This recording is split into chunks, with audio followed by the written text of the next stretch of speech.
welcome to the council study session for Monday, June 24th, 2019. We have some presentations this evening, but first I'd like to recognize our scouts who are here with us this evening. Councilman Robertson, if you'd like to introduce them. Thank you, Mayor. Yes, we're happy to introduce Troop 201 from Maywood Baptist Church. There's 4 scouts here, and I think there's 4 scout leaders here. Can you stand? Thank you.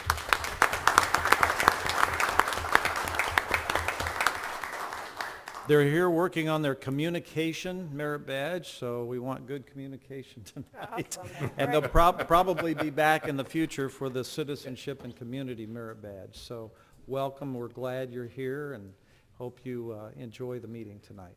Thanks for being here. In good communication, scout leaders.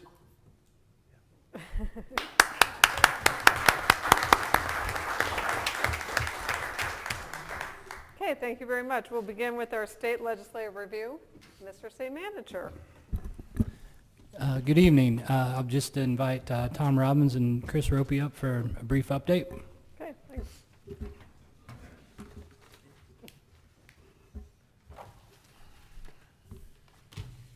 Thank you, Madam Mayor and council members. I wanted to, just on behalf of John Barget, send his regrets for not being able to make it. His mother, she's 90 years old, had a severe stroke several weeks ago, so him and his brother are dealing with 24/7 care for her. But hopefully we'll run into you all later on this summer. We've got the honor and the privilege to represent the City of Independence for the last several years, and have made a lot of good progress on a lot of different issues. From the mayor's leadership and working with the council members and John Mayfield and Zach and everybody, just have a fantastic team that it's easy. The communication is great. Being able to communicate in real time is great, to be a part of a lot of those discussions that you need to be a part of if you're going to be running around and getting things done in Jeff City. Great relationship with your local delegation. The state reps are willing to do anything that we come to them and ask them to do, and we kind of watch for openings and things and have them up to speed on issues, and then say, hey, this is where we need you, and they're able to do it. And then Senator Rizzo obviously is always great in the Senate and a real champion, and is right there to help out, and had some big wins this year. Like I said, we think it was a pretty successful session overall. Money in the budget that Senator Rizzo secured for the Truman Library, a huge hit for this area, obviously. The failure to appear issue has been a lot of fun to work on, and I think everybody but us kind of gave up on it this year, and we just kept pushing.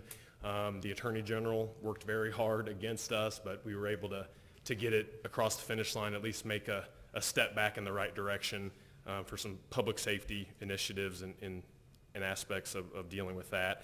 And then the last sort of proactive thing that I want to mention, a lot of defense after that, is Senate Bill 203, which dealt with abandoned properties, which I think kind of goes back to the LLC issue from a few years ago, and being able to clean up some of these properties that we don't know who the owners are, and be able to get in there in some neighborhoods and make a real difference, and take away some liability for people, so you can get in there and do those types of things. Of one note, there will be a lot of interim committees that will meet and have been formed already, but one that I think you all will care about is on affordable housing and tax credit efficiency in that issue. Some legislation came up short this year. I think the governor may start that program, at least a small portion of it. Even without that, that's kind of up in the air. But this committee is going to meet several times throughout this interim.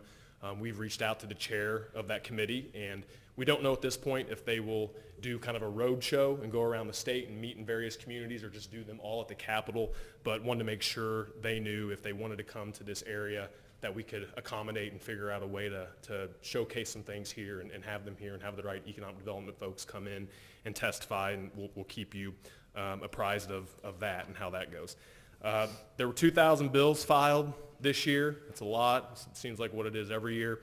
Of those, 95 of them made it across the finish line, so not very many. A lot of the bills had 10, 15 issues in them, so they got a lot of stuff done, and we'll see what all gets held up constitutionally when they do it that way, but that's to be seen. I think about 300 bills dealt with issues that would hurt or help, however you want to look at it, local governments and affect you, that we were keeping an eye on. And we'll talk about some of those specifically and how those ended up here in a second. On the overall budget picture, we're about, as a state, our revenue is up about 2% from where it was a year ago at this time, so that's positive and a good indication. I know tourism is important in Independence. That had a $4 million increase this year, so that's good. On some local cost-sharing transportation measures, they put in a $50 million increase for that. So projects that meet certain criteria, you can work with MoDOT and try to draw down some of those state dollars, and would urge you to take a look at any of those projects that might make sense there. And then on the some legislation passed dealing with some bridge repair issues, and we talked about that at the last meeting. There were several that would affect you and are on the list here locally, and they got that issue done and across the finish line. So that was a positive. Focus on a couple other issues just real briefly that passed that are of interest to you all. The General Motors workforce development legislation, some of the stuff the governor was pushing and helping bring in and attract new businesses, and a lot of that was targeted at GM and the expansion that could take place there.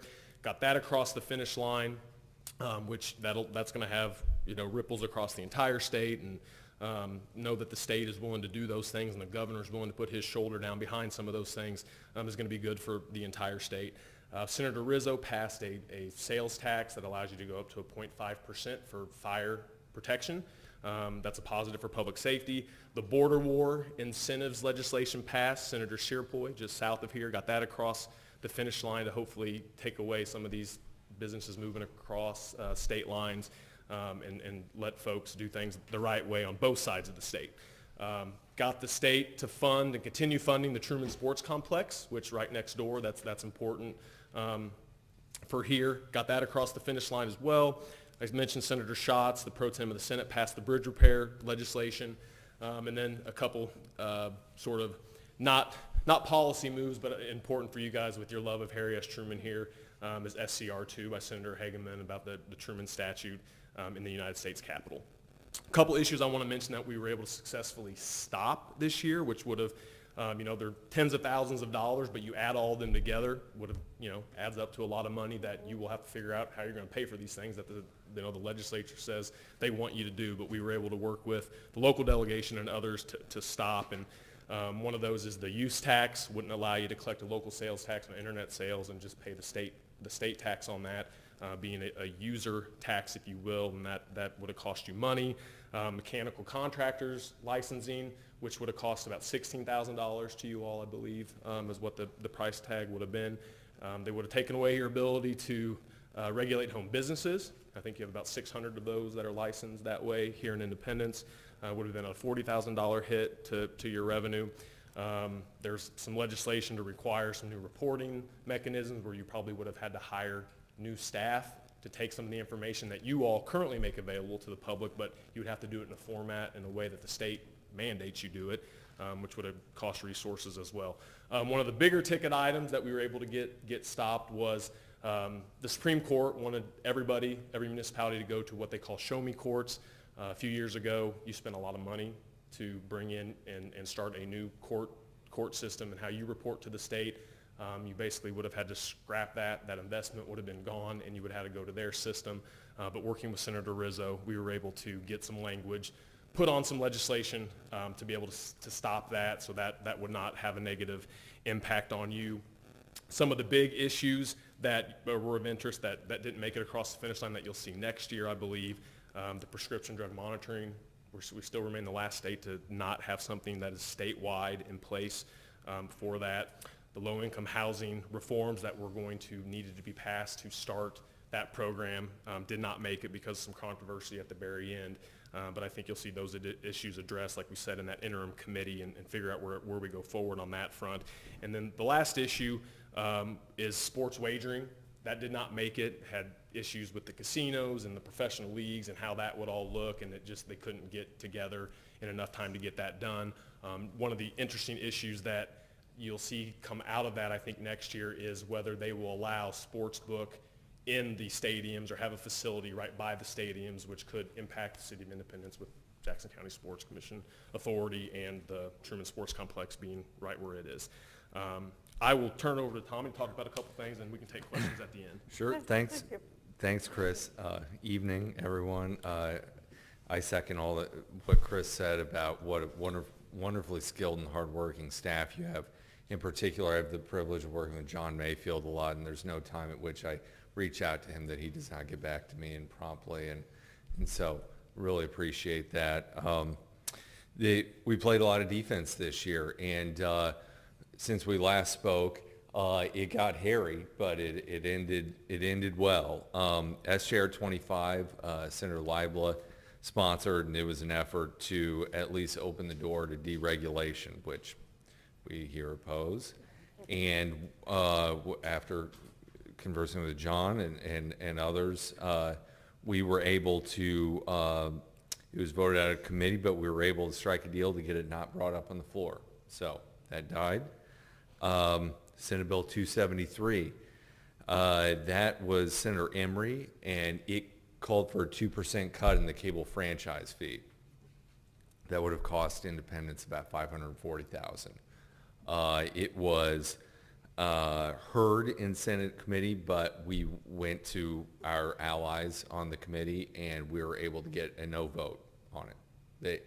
As in, there was no vote. It wasn't even brought up for a vote, which we always prefer versus trying to count votes, because often horse trading occurs at the end. So we like to follow a risk aversion model wherever possible. So Senate Bill 66, this is a water bill that mushroomed everywhere. And so we took two lines of attack. What it would have required is to replace at least 0.4% of water mains each year, which meant for independents 3 miles of water main, and that would have cost the city over $1 million if adopted.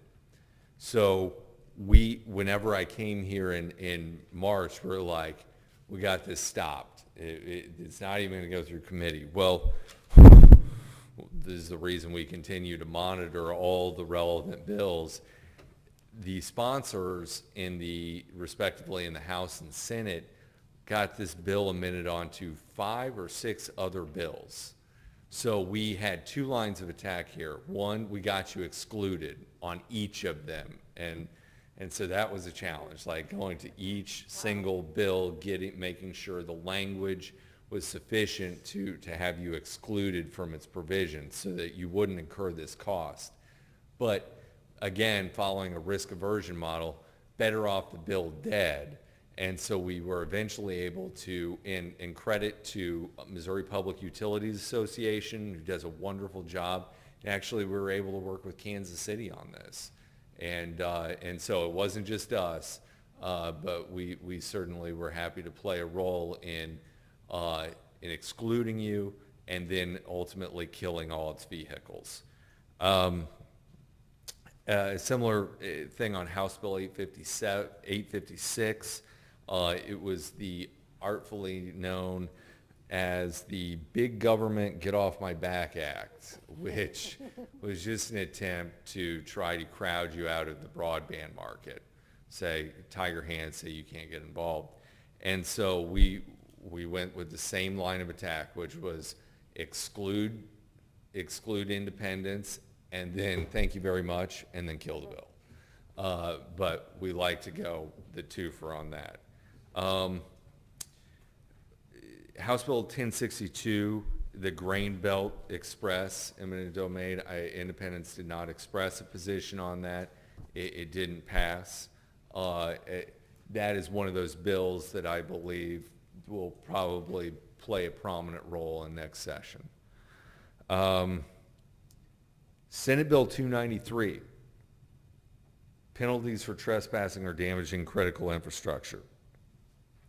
While that bill didn't pass, we were able to work with Senator Huff to get it amended on to House Bill 355, which was truly agreed and passed on May 17th. So we were able to pass a bill that I think will help you, and makes a lot of sense. 2 others, House Bill 923, the film tax credit. you might be wondering, why is the utilities, why are they working on this? Well, nobody loves movies more than I do. And I mean, maybe Councilman Van Camp, but I wanted to be an actor. It turns out I forgot all my lines from stage fright, so it didn't work out. But it was a labor of love, and we got a lot of traction this year. And just like tax credits at the Capitol are a very hot button issue, you know, there's starting to be some sort of realization that maybe there is a space for tax credits in Missouri, that maybe all or nothing isn't the way. And so we're hopeful. Passing bills are typically very much a multi-year process, and I see a lot of forward momentum and appreciate your help and support, and we feel like it would be good for independence. One other local item of interest that strategic that we worked on was on behalf of the Truman Library. We were able to get $3 million as a one-time appropriation, and then next year we're going to go back for another $1 million. So for a total of $4 million, but we were able to get 3 of the 4 this year, and so we're very excited about that. And credit to Senator Rizzo for steering that through. A lot of leadership. I'm just going to add, just so you guys are and gals are all aware, the governor has signed the budget bills. He did not veto. I mean, he can literally go through and veto any single item he wanted. Has that power in our governor's office in Missouri, but he has signed all the budget bills, did not veto anything. So that's safe and that's done. Good. So Thanks. Thank you. That's a wrap from me. Again, thank you very much. I've really grown to love independence. I know my way around now, and so thank you for the opportunity. Thank you. And, Other you know, comments or questions, Chris? we could spend the next however long you guys have talking about all the other bills that were filed that maybe never made it, but there'll be bad ideas that we'll be back next year and every year after that, and we'll keep fighting them and get them killed, and just, you know, happy to do it. Yeah, thank you very Yep. much. Yes, Councilman? I don't know why, you know, there's 13 other states that doesn't have the film credits either. And we just don't seem to get on board. Just like the, what you referring, the off-track, or you know, did the casinos put the stop on it? Or are you telling me it's a dead issue and they're gonna have to get something other plan? No, it is not a dead issue. It will 100% be back next year. I mean, it's just a matter of, there are things the casinos want, there are things that the leagues want and what it looks like, and then there's other issues brought into it where everything's related, but it's not related. Video lottery and how we have those in our state, that issue gets brought into it. So you've got all these different factions, and there has not been the political pressure, has not reached its peak point enough to force people to sit down to figure that out. So everybody kind of, at this point, the casinos have taken their ball and gone home, so to speak. They don't want sports wagering bad enough. According to them, the margins aren't enough that it's worth what they would probably have to give up, if you will, to allow that in Missouri. And it's unfortunate because you're going to see it. Illinois passed it. Kansas will probably pass it before us, if I had to guess. And people are just going to drive across the state line. And hopefully next year's the year. You just never know for sure. In Georgia alone, we got $500 million going in taxes for film. That's not even a tenth of what that betting would be. Yeah. And like Chris alluded to, there are interim committees, and in fact, one was just, I The think, House did one. today, or Maybe Friday. Friday, okay, that's slated to meet in mid-July, an interim committee to study the whole thing of sports wagering,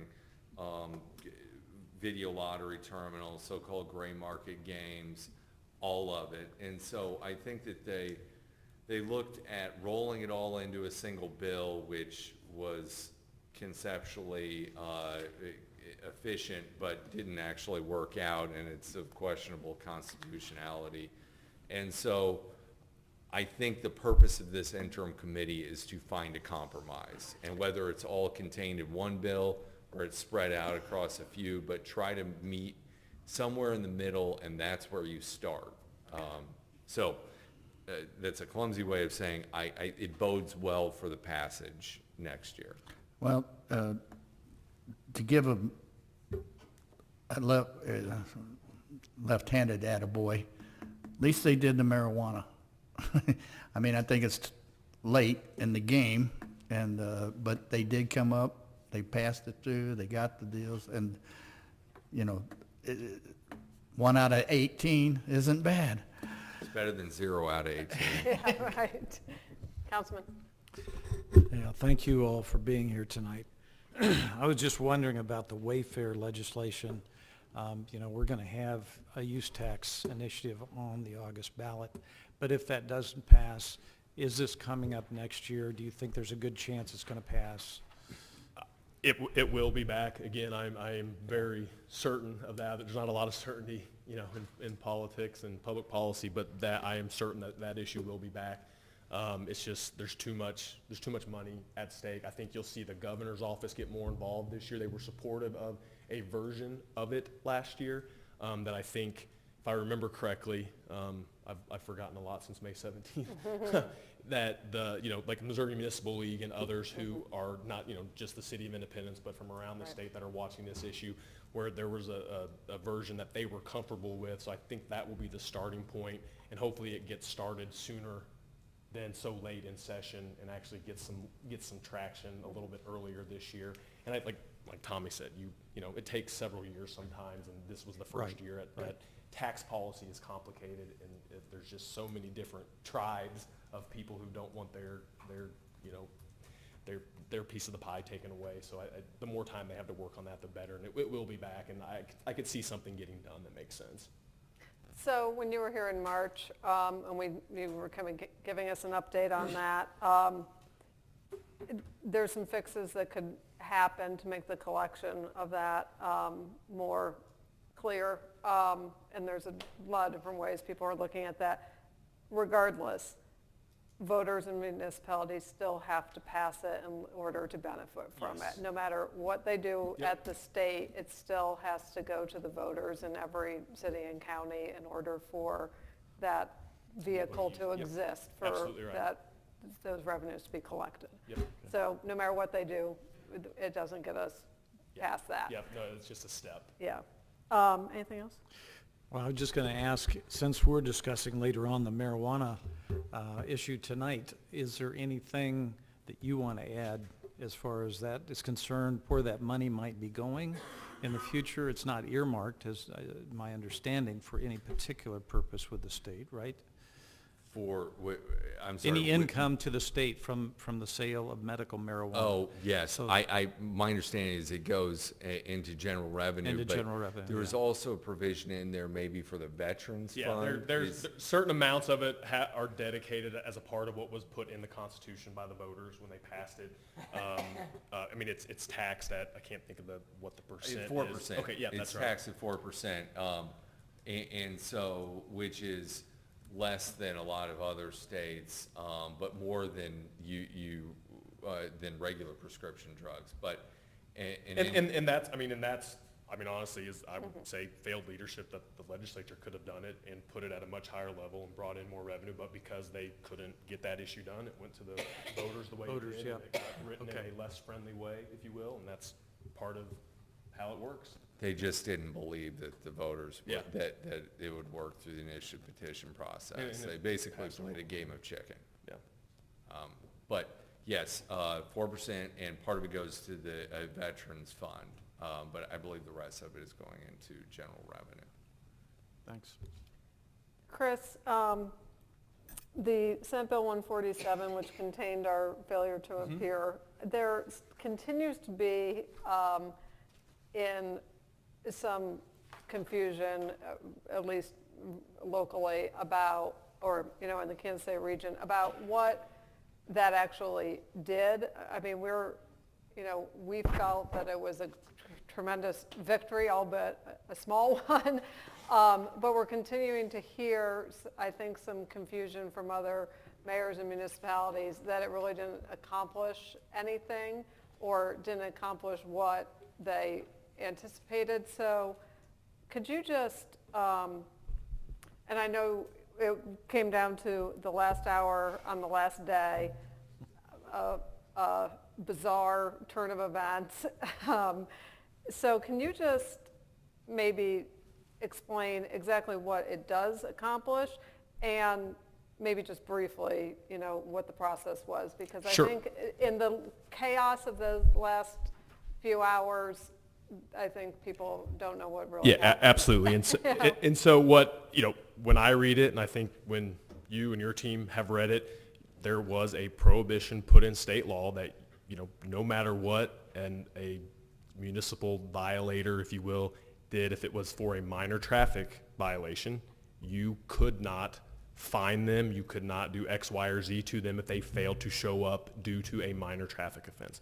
And this takes that away, the way I read it, and allows you to, I say appeal, but go to the Department of Revenue and say X, Y, and Z happen. So this allows, once they reach that threshold of points that's in state statute where you can suspend a license, you're able to do that now for failing to appear when it was due to a minor traffic violation. That's how I read it. I mean, and honestly, because of what happens when you do something last minute, because you finally get the pressure built up where you can get something through. If there is a technical change that is needed to further enforce that, or if there's still some, if it ends up in court or however this is going to play out, there needs to be further clarification. I think because of what I would say the deal we were able to strike with some of the St. Louis area senators at the last minute to let this go through, that we could get another bite at the apple to further clarify if it's needed. And I'm not an attorney, so I'm not going to sit here and say it is or isn't. I think it does exactly what we believe it does, in my opinion. But I think there's opportunity to fix that. And the process of how it kind of happened, we got the amendment in the House onto a Senate bill with about, I think 4 days to go. And then that ended up going to a conference committee. And then you had other senators who either wanted to have their areas exempt and they changed their mind, and we were scrambling at the last minute to accommodate that, because in the waning hours of session, it takes one senator who wants to get up and talk for an hour and the bill's dead. So I mean, we scrambled around pretty hectically to try to avoid any of that from happening, because that's all it would have taken was one person to get up, and we were able to successfully do that and got it through that way just by, St. Louis City and County those senators wanted their areas exempt from having this ability, which that doesn't affect you all. And if that's what they wanted and that passed the bill, and they don't, in my opinion, want that public safety measure in their community, they're the leaders there and that's what they want. But we were able to get it done for everywhere else around the state. Okay, thank you. Yeah. Anything else? Okay, thank you. You bet. Appreciate it. Okay, next is a review of the Independence Fire Department 2018 Annual Report. Mr. City Manager. Thank you. I'd invite Chief Short up here to give a brief summary of the annual report. Okay. Chief Short, while you're making your way up here, I want to compliment you. This looks absolutely gorgeous. I mean, you did a really beautiful job. I was looking at it over the weekend, and very, very impressive of the presentation that you put together for the annual report this year. So I just looked at the picture, so you can tell us what's in it. Thank you, Madam Mayor and council members. I'll admit, yes, I did not do this. I have excellent staff that does this stuff, though. I think I found one picture in there that I don't know where it came from. But so basically, the annual report every year, the fire department has always done an annual report. That's just tradition in fire service. But we've been doing probably a more organized annual report for the last 34 years. Back in 1985 was the first one that we did that was more organized. What we try to do in the annual report is to provide general information to the public, just so that they know the kinds of things and what we go through at the fire department. We put the stats in there because everybody wants to know some stats, but we try not to weigh it down too much. We try to put just some major things that go through this. So basically what I'm going to do is just kind of go through for a few pages as we go through and just point out some different things. One of the first things that probably to look at, which is on the page 3, talks about the different incident categories that are there. If you see down at the bottom, this year, or excuse me, in 2018, we ran 21,556 calls. It's pretty extensive, and I'll talk a little bit later about some of those statistics as that goes. But as you look at some of the stats, that's what I'm going to point out, is just to understand a few things. First thing you see is the number of fire calls that we run every year. Our fire calls are actually very low, 462 fire calls. Of that, though, the thing that really is important to remember, in those commercial and residential numbers for each one of those, that doesn't mean just one truck's making a call. And those incidents we're having multi-company responses to. Could be anywhere from 5 to 6 pieces of apparatus going on those types of calls because of safety and in order to do a good job in the fire side of that. By far our biggest amount that we run when it comes to calls is in the medical area. We run about, in 2018 we had 13,459 calls. Now, I'm going to point out a little bit, another statistic is a little further down you see dispatched and canceled en route. The vast majority of those canceled en routes also are EMS calls because of the way our dispatching works with AMR and how we work things out. Sometimes those calls are downgraded, but we're always sending our people as soon as the call comes in to make sure that we get that first response in there. So that's just kind of a overview of the incident categories that we ran. One thing that you will notice in this as you've looked through and you have, as the mayor said, is we focused on our 175th anniversary for this annual report because last year we celebrated that time period. So we wanted to include not just what we did in 2018, but what we've done through the history. And that's what you'll notice going across the top of the report is the timeline of certain things that have happened in Independence. Our Independence 76ers specifically have done an excellent job of going back and collecting our history of our fire department. And that's where a lot of this information came from. So everything you read in there is not just about the fire service, it's about the Independence Fire Department. As we go into page 4 and 5, just talks about a couple of the different things that occur in the fire department. One of those is training and education. We like to point out, that anytime we have new recruits, and it talks about some of our new recruits, that they're putting 90 days in of training basically before they get started. They're out there in the field doing those 90 days, but they're going through a very regimented training program. They already have to meet all their certifications before they even come here.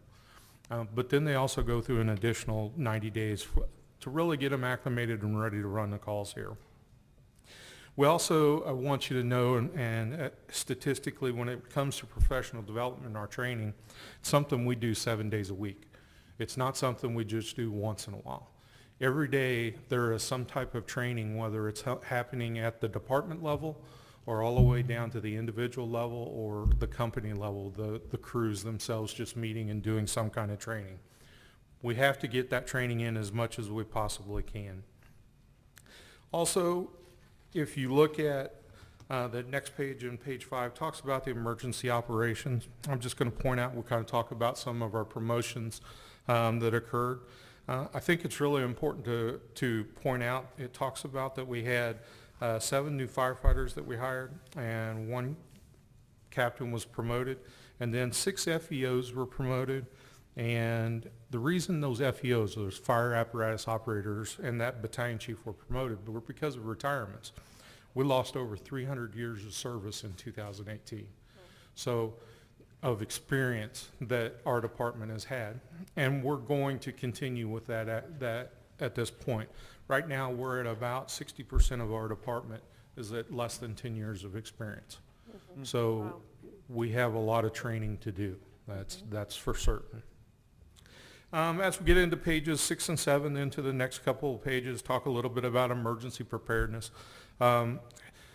Very undervalued part of our department, but they are important, especially because A lot of people don't realize how many actual volunteers we have that are run through our Emergency Operations Center, our Emergency Preparedness. We have somewhere around 40 to 60 volunteers that are active in doing something with our emergency preparedness, whether it's the CERT program, doing ongoing training, or whether it's being part of our Emergency Operations Center team. A lot of the things that they do with our paid staff comes down to statistically, as it talks about their Emergency Operations Center's activations.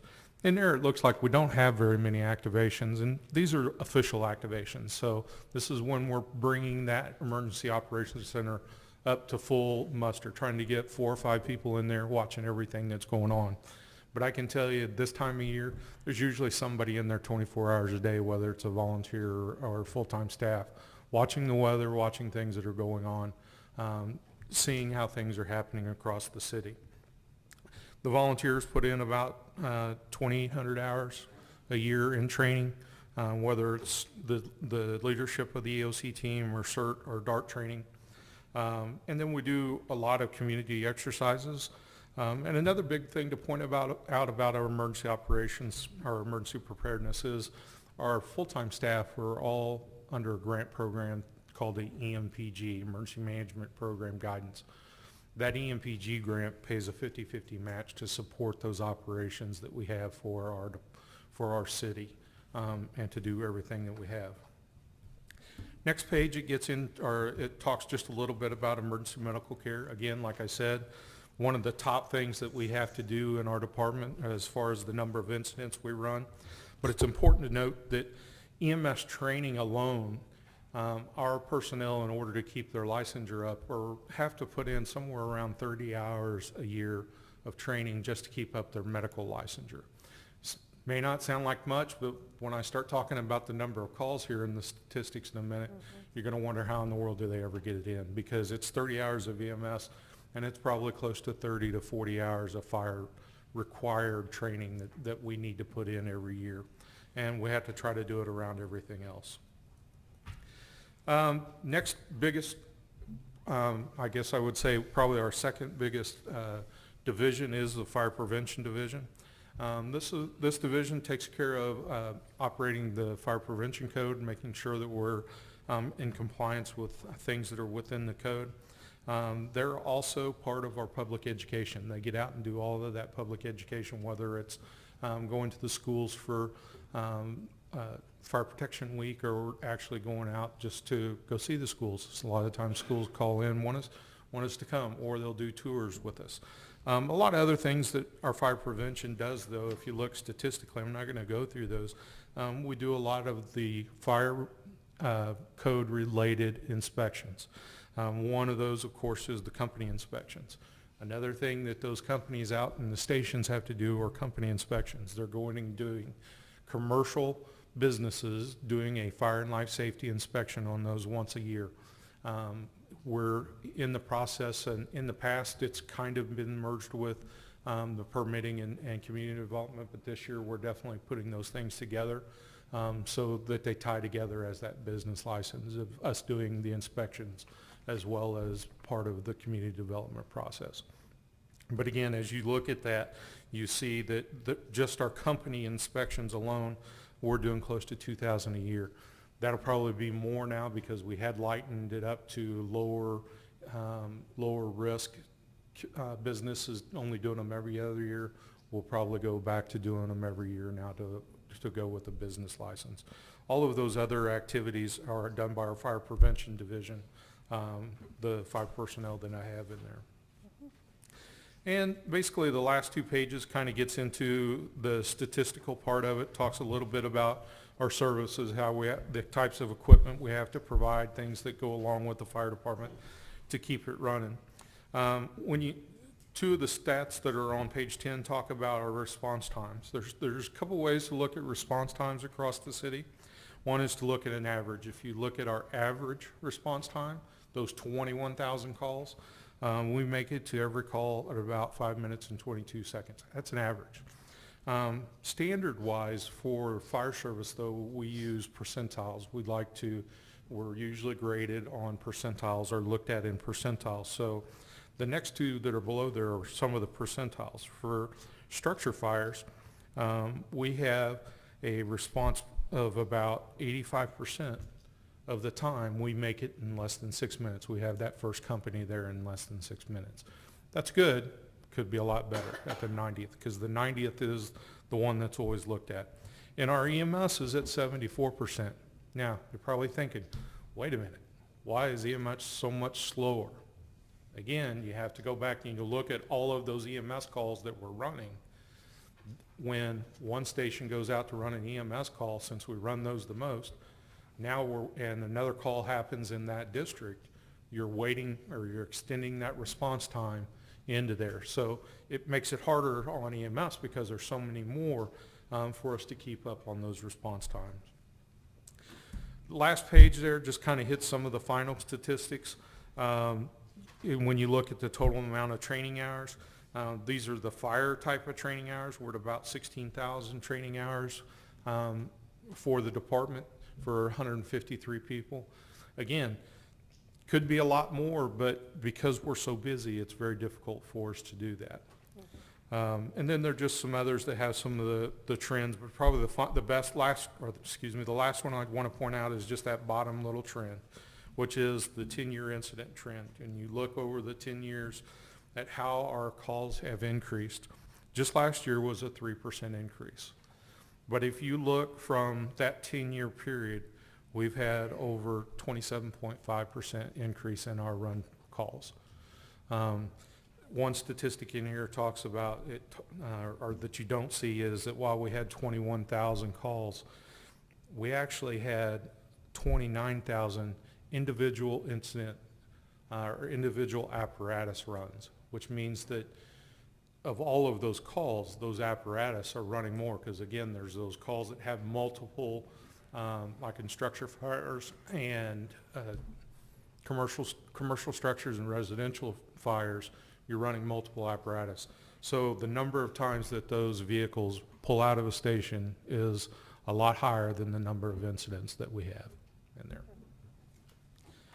And finally, this is, something that we're very proud of, especially this one this year because of the history. So I just wanted to give you a brief update. We will be having this, we'll have this, of course, hard copies here at City Hall at the fire stations, and it'll go up on our webpage along with all the previous years that we have on record as well. Any questions? Thanks, Chief. It really looks great. It really does. I noticed really things were kind of steady creeping up till about 2014, and then took a big jump from 2014 to 2015. Is there any reason for that? EMS. It's all EMS related. I mean, that steady increase has actually occurred everywhere across all of those incident types. But we had a little bit of drop in, I believe it was 2009, 2010, that we dropped down because we quit running nursing home calls unless they were emergency only. Gotcha. Well, the problem is one of the things we deal with, whether it's for us at the fire department or the police department, eventually the people that want the request know how to get what they want. So then it turns right back up, and those incidents start to increase again. Yep. So we see a little bit of drop, and then it'll increase the next year as that goes. Gotcha. Okay. We talked a little bit about dispatch. We opened up the new dispatch center last year, a long promised to only the dispatchers, of course, but to our community. That was passed in the 2004 public safety tax, that we would have a new dispatch center. Can you talk a little bit about the impact that that's had? I hope positively on, in terms of what that new facility has meant. And dispatching, of course, isn't under our department. Yeah. However, we work together with the police department on that. And I think those working conditions have definitely made a difference, and that, Deputy Chief Jarring will probably tell you the same. I mean, that will always make a big difference, but probably the biggest thing is knowing that we're keeping up with the technology and what is happening out there was probably bigger than anything else. But even today, 1 year into it, we're already starting to get behind on some of the newer technology that's out there for the dispatching, and we'll have to continue to do it. I know that just like they face the challenges on their side for police officers retention and recruitment, the communications is the same way. Yeah. They deal with a lot of the same issues, but I think they have an excellent facility there, and I think they're pretty comfortable there from what I'm getting from it. So. Great, thanks. Any other comments or questions? Okay, thanks, Chief. Thank you. Appreciate it. Very good. Okay, finally, medical marijuana overview. Mr. City Manager? Yes, I'd ask Tom Scannell to come up and give a presentation on this. Okay.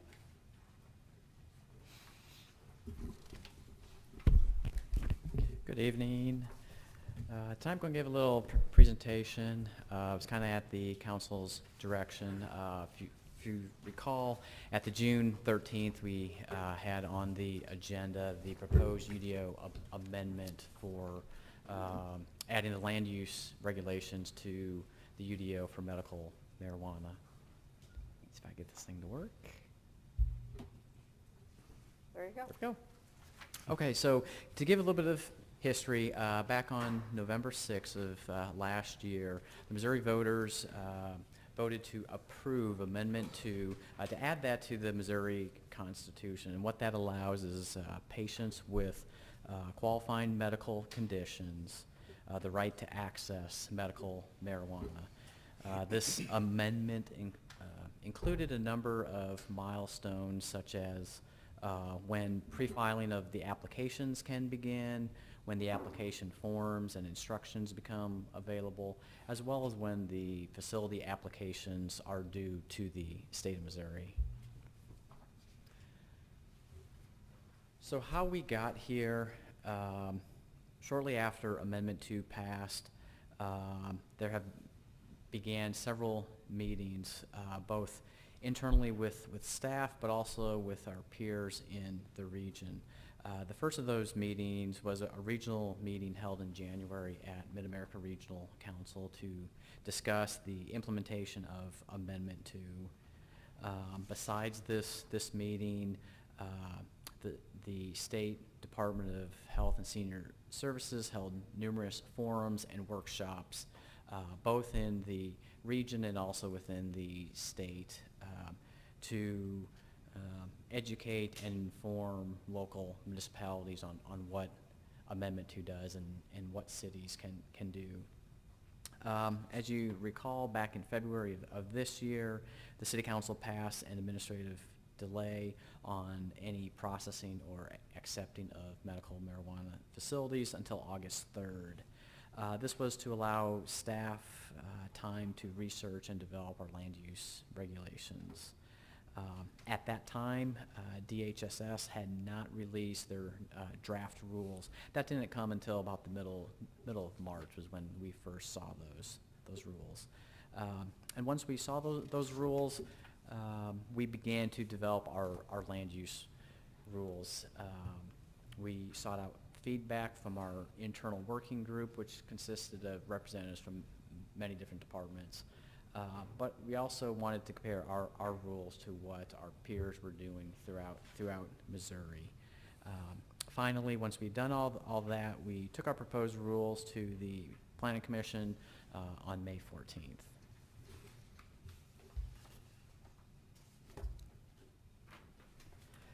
So what does Amendment 2 do? It permits state licensed physicians to recommend marijuana for medical purposes for patients with serious illnesses and medical conditions. And those conditions are outlined within Amendment 2. But it also provided a minimum number of medical marijuana facilities. And again, this was something that the voters had voted in as part of that amendment. Some of those minimums include a minimum of 24 dispensaries per congressional district. The State Department of Health and Senior Services has said they are going to stick with 24 dispensaries per congressional district. There could be 60 cultivation facilities within the state, 86 infused product manufacturing facilities within the state, as well as 2 testing facilities. Those testing facilities are the facilities that are going to be testing all of the product that is grown and sold in the state of Missouri.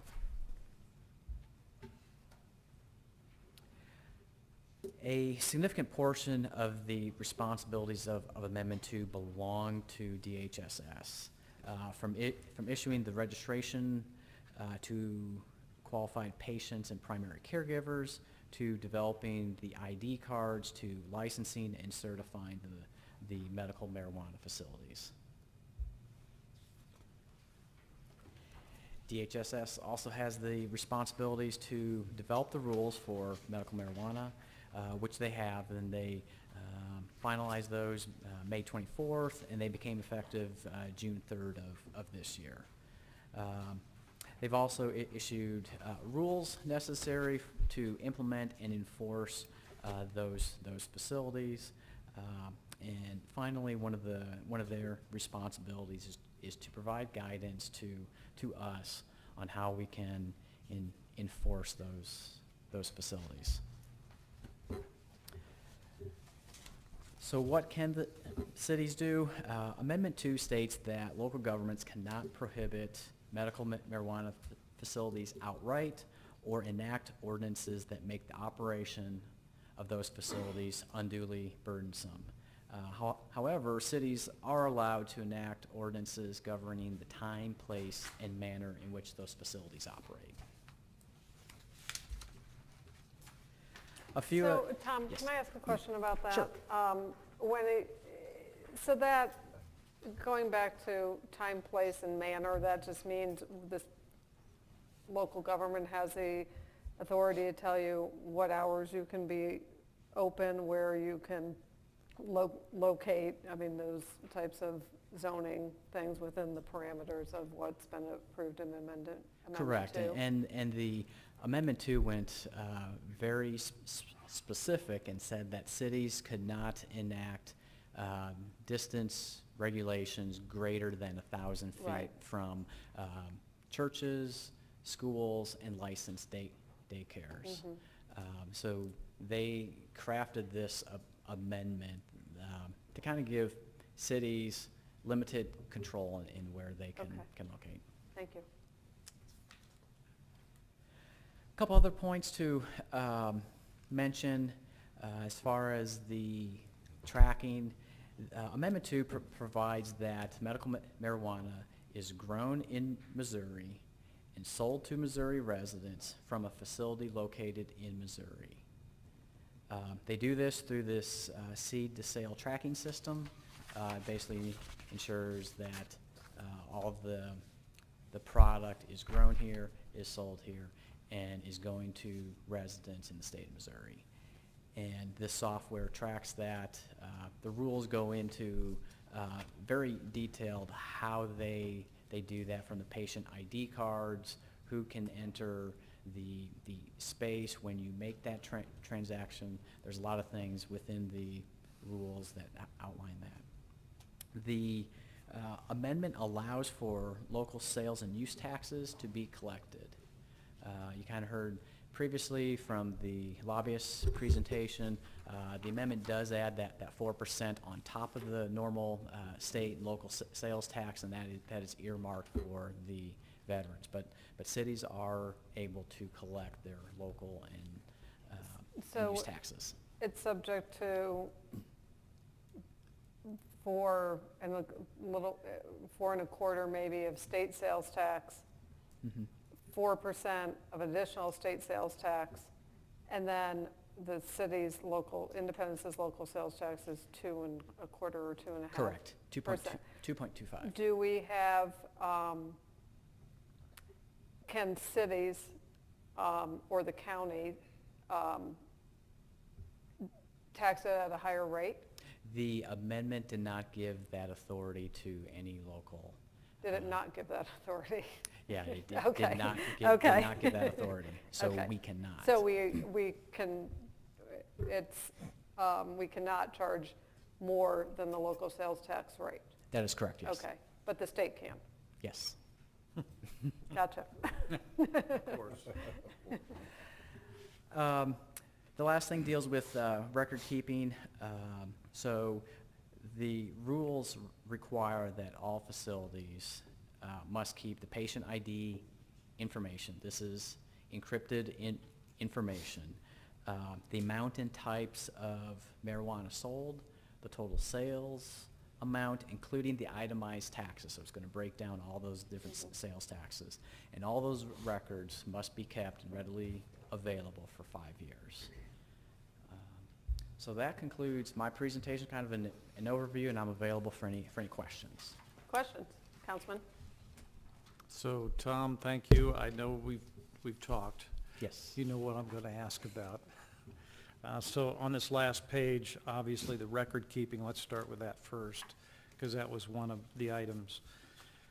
You're saying that there's a patient number. I assume that patient number is on the DSS card issued by the state? That is correct, yes. Is that right? Yes. And so the state issues that card only from a physician's prescription? Or That do they is- issue it on their own? Do they No. apply and issue it on their own? No, to get the patient ID card, you have to go to a state licensed physician. That physician has to fill out the paperwork. The patient takes that information and applies to the state to get their patient ID card. The state reviews that information and either approves that or denies that ID card. So one of the conflicts that we're going to see is, and I was at the Board of Health meeting this last month, and we talked about this just a little bit because I wanted to ask. I was there for another reason, because we discussed the expansion of our no smoking ordinance. And that's one of the other 4 items, by the way. But according to a couple of the physicians that are on that board, they don't believe that there's going to be very many physicians That's correct. that will be willing to write a prescription for it because it puts their license to practice at risk because it's in conflict with federal law. It does not come under the FDA. So FDA has absolutely nothing to do with this. And because of that, and because it's in conflict with federal law, you know, physicians could be at risk. Their license could be at risk. So I think we're going to see maybe a few physicians spring up that will be willing to write it, but most physicians that we go to are not going to write a prescription for this because of that conflict. So it's going to be an interesting next year to see what happens. Correct. With this. We heard the same thing from the businesses who wanted to operate here. There was a study that was done by the University of Missouri that points out there's about 2 to 3% of the residents in the state of Missouri will seek out their patient ID card. We had also heard that the number of physicians who would go through and fill out the paperwork for each one of those patients is a lower percentile. The number that we had heard was about 15% of doctors out there would be able to write that so the patient could get their ID card. So like you said, there is going to be that multi-year buildup of demand for this product. So I think there's going to be a very limited demand. I guess that's the bottom line, because there's going to be, you know, this hoop to jump through to get a prescription, and then it has to go to DSS, and then they have to issue the card. We have heard that generally it takes about 2 to 3 years for these businesses to really ramp up. Right. So that leads me into a second point, and that is the limitations, of course, in the bill as to how many medical marijuana shops can be in each congressional district. We're just a small part of one congressional district, so we don't have any limitations written into ours at this point. But I would be of the opinion that we should say that there should be 4 or less in our city, which would make it, you know, 1 per council district.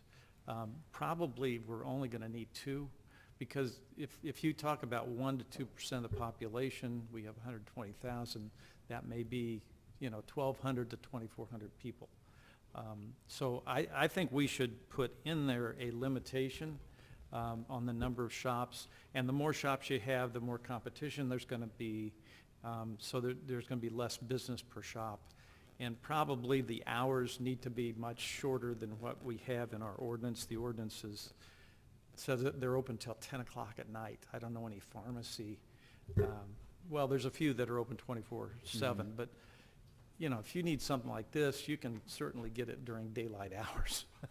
It doesn't need to be open from 6 in the morning till 10 at night. So I think we need to tighten up some of that language in our bill, instead of having it open for extended hours, and put in there the limitation that we're going to limit it to 1 per council district.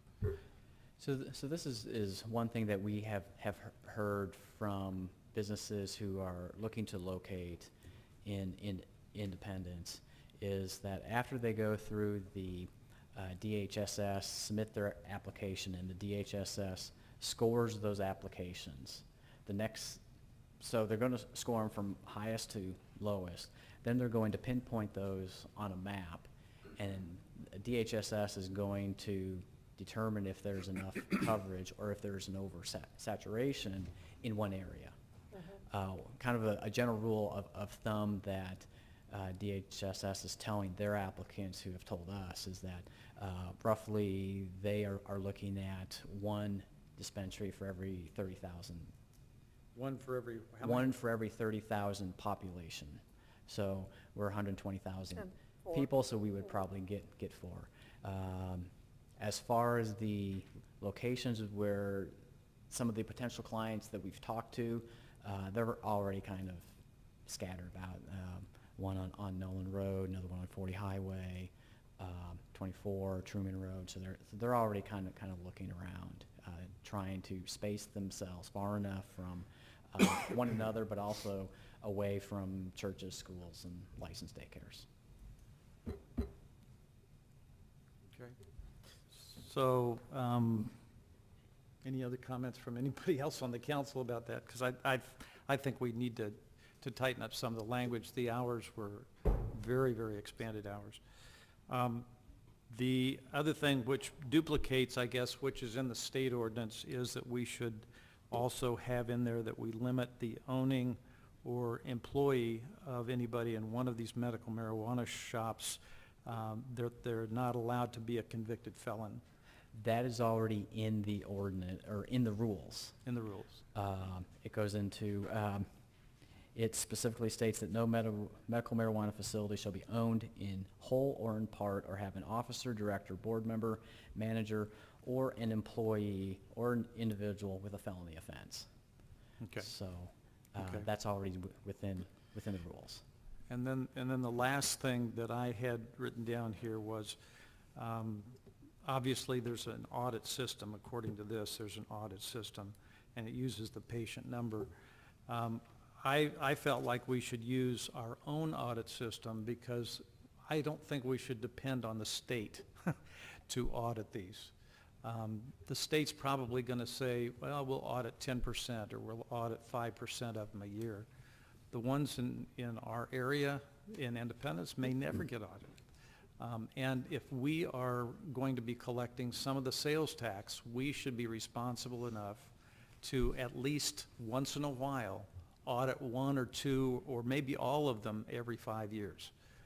Because some of that is not going to be reported. I guarantee you it's going to be in cash, just like it is in other states.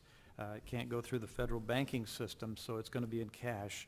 And so I think we need to implement some sort of an audit system for the ones that are in Independence if we intend to collect the sales tax. And it doesn't have to be onerous. It can be something very simple, but I think we need to have something like a ledger like we're using with the hotels. We're auditing the hotel's ledger. That's a way to audit, the sales and who is actually being sold the marijuana. The other thing that the audit system, I think, we should put in our ordinance is that it has to be in cash at this point, and that they are not allowed to use cryptocurrency. Because with cryptocurrency, unlike cash, which has a physical substance, once you enter that into a computer, there is no trace. It's gone. And so I think we should put in our ordinance as well that not only we have an audit system, but it has to be paid in cash, and that cryptocurrency at this point is not allowed. All this is going to be up for reevaluation in future years, but I think right now there's no way to audit that. And once somebody pays on their phone with cryptocurrency and comes by and gives their card and picks it up, there may not be any way to trace it. And so I think we need to put that in there at this point. So a couple things there. So the rules go into a lot of detail about the seed to sale tracking, in that every record has to be entered into this system. Each day you're going to have a beginning inventory, any harvest or new product that's coming in, or if you're a dispensary that purchase some more for whatever reason, any sales, disbursements, disposals, transfers, all those things are being entered into the seed to sale tracking system. So each day you have a beginning inventory and an ending inventory. So will the city have access to that, Tom, so we can audit it? Because if we don't, then we need our own audit system. So I have a question, and maybe Deputy Chief Jernigan, you can help me recall this.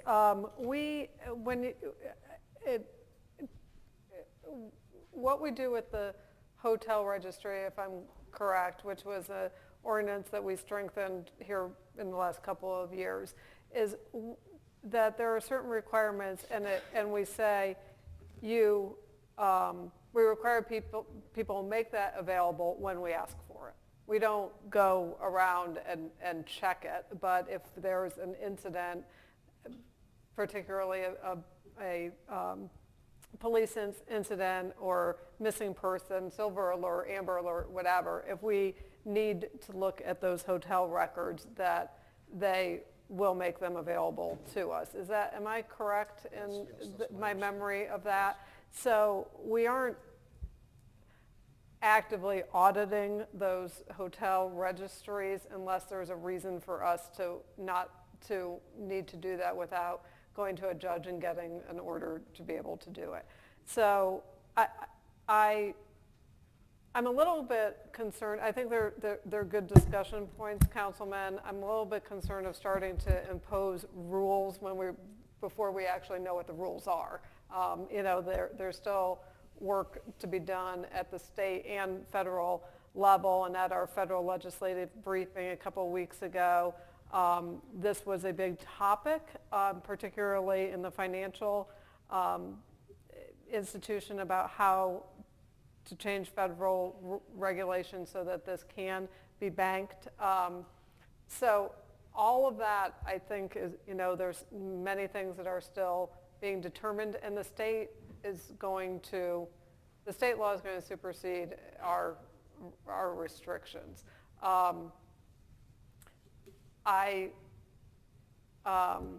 This is law, and it was voted on by the voters, and I think we need to look at this as this is an opportunity for a business, a legal business, to operate within our city. There's a very limited number that we may get. I agree with you. I would be surprised if we ended up with more than 3 or 4 at the very most. But I'm hesitant to start, imposing restrictions before we know really what our opportunity is, and it seems a little premature. Yeah, so we compared our rules to. Yeah, I just wanted to clarify that on the hotels. Is that correct? Okay, thanks. So we compared our rules to what our peers are doing throughout Missouri, and it's pretty consistent across the board. And as things change at the state level, we will continue to monitor this, continue to go to the forums. I believe John's going to the forum on Friday morning to gather more information about this, see if anything has changed. But we will continue to monitor it, monitor what the rules say, and make adjustments. Since we adopted the UDO 10 years ago, we've already made close to 40 amendments, so we're not afraid to bring stuff back and to keep this a living document so that it meets the needs of the community. So Tom, going back to my question, I don't think I got an answer. Are we going to be able to use the state audit system to audit them? John says no. John says no? That is correct. Then I believe that we really need to have our own audit system. Now, it can be anything. I mean, I don't want to come up with the audit system, but we need some system of documenting how much was bought and sold and who bought it.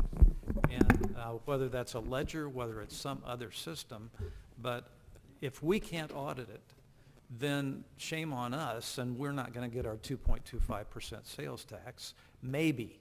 You're saying no, but I'm just saying if we are one of the taxing jurisdictions and we don't audit, then we don't deserve maybe to get everything that is sold.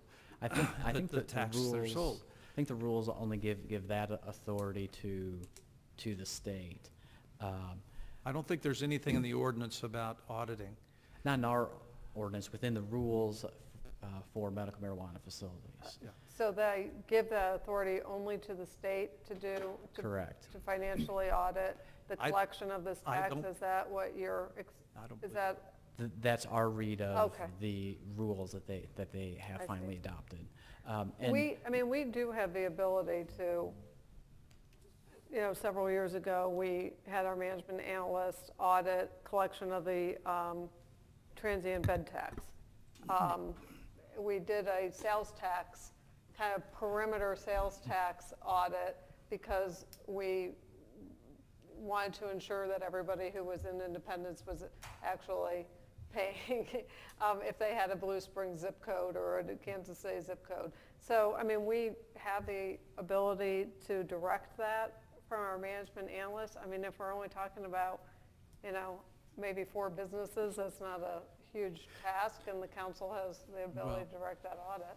So for the transient guest tax, since the city actually collects that, Right. we have a greater ability and flexibility to audit those Yeah. things and looking at those things. With the sales tax, that's collected completely separate from the city, so we're limited in Yeah. our audit functions and what we can review there. But we can We access the also- state records. That's Very not true, difficult. but and who buys it will be limited because this is just like any other medicine. It's HIPAA protected. Yeah. So the last item I wanted to talk about was expanding the city's smoking ordinance. As it stands now, the vaping is not restricted.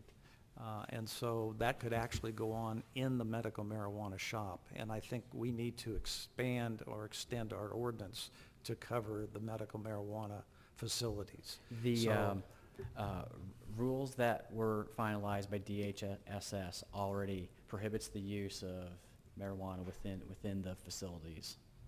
So that But is it covered. doesn't hurt to expand our ordinance to also include that. And that is correct, and that is one thing that our internal working group had talked about with Christina about expanding that, because we saw that as well, yeah. Thanks. Councilman?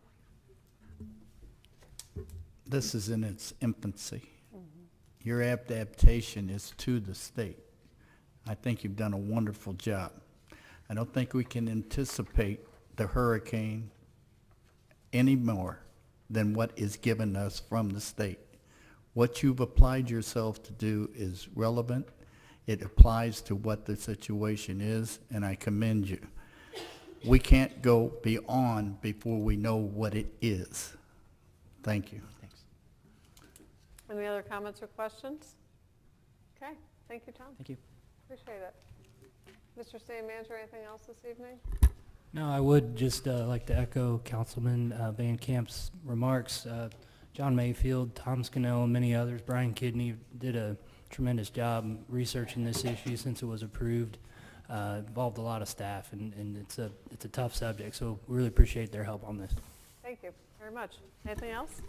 We're adjourned. Do you mind taking this upstairs? See if I want to